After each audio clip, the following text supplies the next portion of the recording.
আমার স্ত্রীকে আমি এইসব করতে দিব না। ওর ক্ষমতা আছে, করবে, করলে ওকে আমি তালাক দিয়ে রেখে দেব, শেষ, সোজা কথা। ও আমরা এইভাবেই কথা বলি বাসায়, এক কথায় চলবে, এক কথা উঠবে, এক কথায় বসবা, দ্বিতীয় কথা যেন বলতে না হয়। একদিন একটা ইস্যু নিয়ে মানে ঝগড়া তুল কালাম হয়ে গেল, আমি রাগ কন্ট্রোল করতে পারলাম না। বলছিলাম যে হাত মোজা ভালো করে পড়তে, হাত মোজা, হাত কথা বলার সময় দেখেন যদি আমি হাতে ভাবে উঁচু করি দেখা যায় এতটুকু। আমি বাসায় গিয়ে বলছিলাম যে হাত মোজা খুব ভালো করে এই পর্যন্ত পড়তে, এইটুক নিয়ে মনে হয় আমি 10 মিনিট ঝাড়ি দিছি, মানে বকা দিছি আর কি। একদম মাথা নিচু করে শুনছে, একটা কথা বলে নাই। আমি আমার পরিবারকে ঠিক করলে কেন আমার মানে স্ত্রী বাইরে যাবে, কিভাবে যাবে?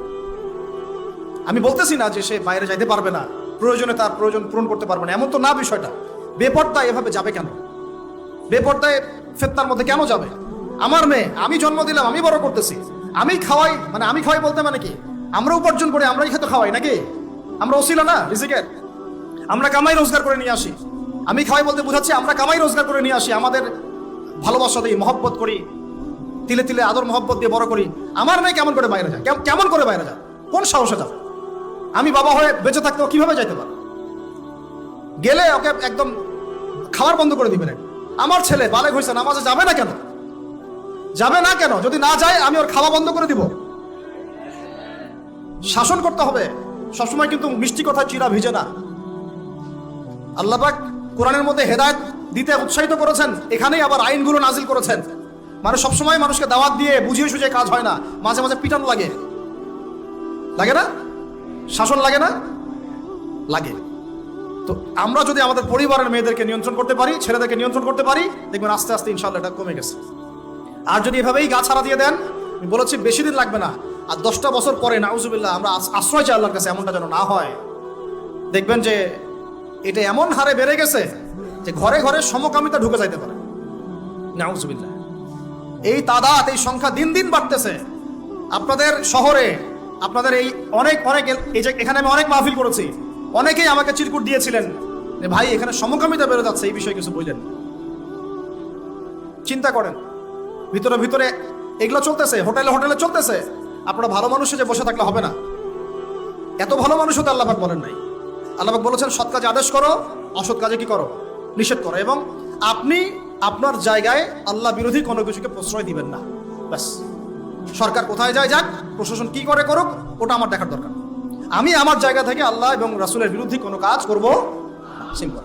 এই যে ইতিহাসটা ওরা জানতো না, এই সেন্ট ভ্যালেন্টাইন্স ইতিহাসটা বলবো, ওরা জানে এই যে কত সালে এটা বাংলাদেশে আসছে, ওরা আসলে জানে কে নিয়ে আসলো? দেখেন, ওটা বললামই, ওটা আনার পরে জেনা, ব্যভিচার, ফ্রি মিক্সিং, বাণিজ্য সব বেড়ে গেল। এটাকে কেন্দ্র করে কর্পোরেটরা এখন বাণিজ্য করতেছে।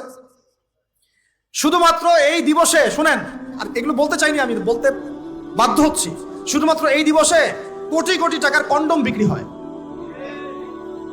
জানেন? এটা শুধু কয়েকটা কান্ট্রির পরিসংখ্যান, সারা বিশ্বের পরিসংখ্যান দিলে তো আপনার চোখ কপালে উঠে যাবে। কি হচ্ছে আর কি হচ্ছে না। যেখানে আল্লাহ রাব্বুল আলামিন বলছেন চোখ নিচু করো, কাছেও যেও না, ওটা তো কোরআনে পড়ে থাকলোই, ওটাকে লঙ্ঘন করে জিনা হচ্ছে, ব্যভিচার হচ্ছে, অবৈধ সম্পর্ক হচ্ছে, প্রচুর ধর্ষণ হবে কালকে। আর ধর্ষণ হলে আমি বলবো শুধু ছেলেরা দায়ী না, মেয়েরাও দায়ী আছে। তোমাকে মাহরাম ছাড়া কে বের হইতে বলছে? মাহরাম ছাড়া একটা মেয়ের হজ ফরজ না। মনে করেন আপনার ঘরে একজন মহিলা আছেন যার মাহরাম নাই, তার উপর হজই ফরজ হয় নাই। মাহরাম ছাড়া যার হজই ফরজ হয় না, তাকে মাহরাম ছাড়া এভাবে হোটেলে একটা ছেলের সাথে বাইকে যেতে কে বলছে? বলেন, মাহরাম ছাড়া একটা মেয়ের সফর জায়েজ নাই, হজও জায়েজ নাই, হজ করার দরকারই নাই, সে ঘরে থাকবে, ওইটাই তার জন্য বেশি গুরুত্বপূর্ণ, ওটাই হুকুম আল্লাহ পাকের। আর সে মাহরাম ছাড়া এইভাবে এখানে ওখানে ঘুরে বেড়াবে, ছেলের সাথে আড্ডাবাজি করবে, টাঙ্কি মারবে, চটপটি ফুচকা খাবে, এরপর 4টা-5টা ছেলে মিলে ওকে ধর্ষণ করে দিলে সব ছেলে দোষ ওই ছেলের উপর আসবে? আমার তো মন চাই যে প্রথমে আগে এই মেয়েগুলোকে শায়েস্তা করি। হ্যাঁ, ছেলেগুলোকে তো করবোই, আগে মেয়েগুলোকে করি। শুধুমাত্র ওয়াজ নসিহত করে কাজ হবে না, সবাইকে কঠোর হতে হবে। আপনি আমাকে বলেন তো দেখি, আপনার মেয়ে কোন একটা ছেলের সাথে অবৈধ সম্পর্ক করেছে, আপনি কি এটা মেনে নিবেন? আপনারা যে কেউ হন, এখানে অনেক প্রশাসনের ভাই আছেন আমি জানি, ঊর্ধ্বতন কর্মকর্তাও আছে এখানে আমি জানি, এখানে আমার লেকচার রেকর্ড হচ্ছে এটা আমি জানি।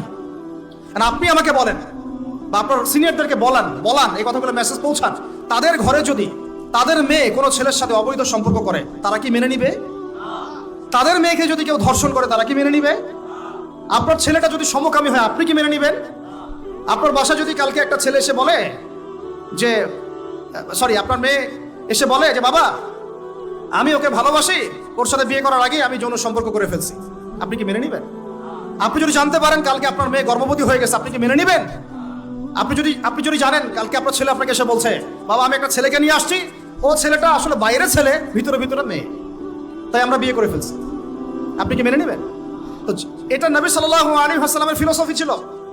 একজন সাহাবী এসে বলেছিলেন ইয়া রাসূলুল্লাহ আমি ইসলামের সব মানতে প্রস্তুত আছি, খালি আমাকে জিনা করার অনুমতি দেন না। সাহাবীরা রাগ হয়ে গেছেন, এই কার সাথে কি কথা বলো, বেয়াদবি করতে। নবী সাল্লাল্লাহু আলাইহি ওয়াসাল্লাম বলেন দাঁড়ান, দাঁড়াও, তাকে ছাড়ো, আমি বুঝাচ্ছি। নবীজি তখন বললেন দেখো তুমি যে প্রস্তাবটা আমাকে দিলা, ইসলামের সব তোমার ভালো লাগে কিন্তু জেনা করতে চাচ্ছ, এখন বলো তো দেখি তোমার মায়ের সাথে কেউ যদি এমন করে তুমি কি রাজি হবা? সে বলছে না। তোমার খালার সাথে করলে না, তোমার বোনের সাথে না, তোমার স্ত্রীর সাথে না, তাহলে যেটা তুমি অন্যের ক্ষেত্রে চাচ্ছ না, পছন্দ করো না, সেটা কেন তুমি তোমার ক্ষেত্রে চাচ্ছ? এভাবে চিন্তা করলে আমাদের আর কথা বলার দরকার আছে?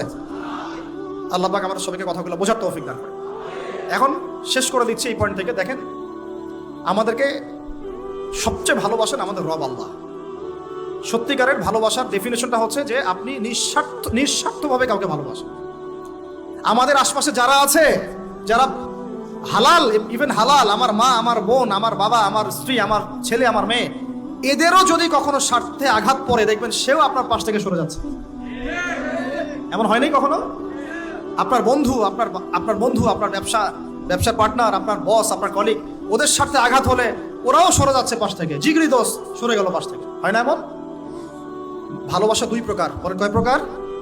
আমার সাথে বলেন, এখানে শেষ করে দিব 10টা মিনিট। ভালোবাসা কয় প্রকার? একটা হচ্ছে নিঃস্বার্থ ভালোবাসা। কি স্বার্থ? কোনো স্বার্থ নাই, নিঃস্বার্থভাবে ভালোবাসা। একটা হচ্ছে কোনো না কোনো স্বার্থ জড়িত আছে এমন ভালোবাসা। আপনার স্ত্রীর চাহিদাও যদি আপনি পূরণ করতে ব্যর্থ হন দেখবেন স্ত্রীর সাথে আপনার গন্ডগোল লেগে যাচ্ছে, যদিও সে হালাল, তাই না? এমন হয় না অনেক সময়?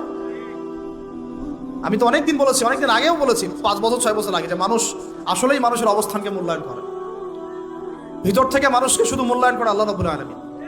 না হলে কি হতো? এই যে এত অন্যায় আমরা করেছি, আল্লাহ পাক কি আমাদেরকে ছেড়ে দিয়েছেন, ফেলে দিয়েছেন, গজবে ধ্বংস করে দিয়েছেন? এই যে আল্লাহ পাক যে আমাদেরকে মহব্বত করেন, ভালোবাসেন, তার প্রমাণ এগুলো। আল্লাহ পাক চান যে আমরা যেন ফিরে আসি। আল্লাহ পাক বলছেন সারা দুনিয়ার সমান গুনাহও যদি সে করে ফেলে, আসমানের সমানও গুনাহ করে ফেলে, খালি তওবা করে ফিরে আল্লাহকে বলবে আস্তাগফিরুল্লাহাল্লাযী লা ইলাহা ইল্লা হুয়াল হাইয়ুল কাইয়্যুম ওয়া আতুবু ইলাইহি। আল্লাহ পাক বলছেন খালেস তওবা করলে গুনাহ তো মাফ করে দিবই, আগের গুনাহগুলোকে নেকি দিয়ে পরিবর্তন করে দিব। ভালোবাসা না?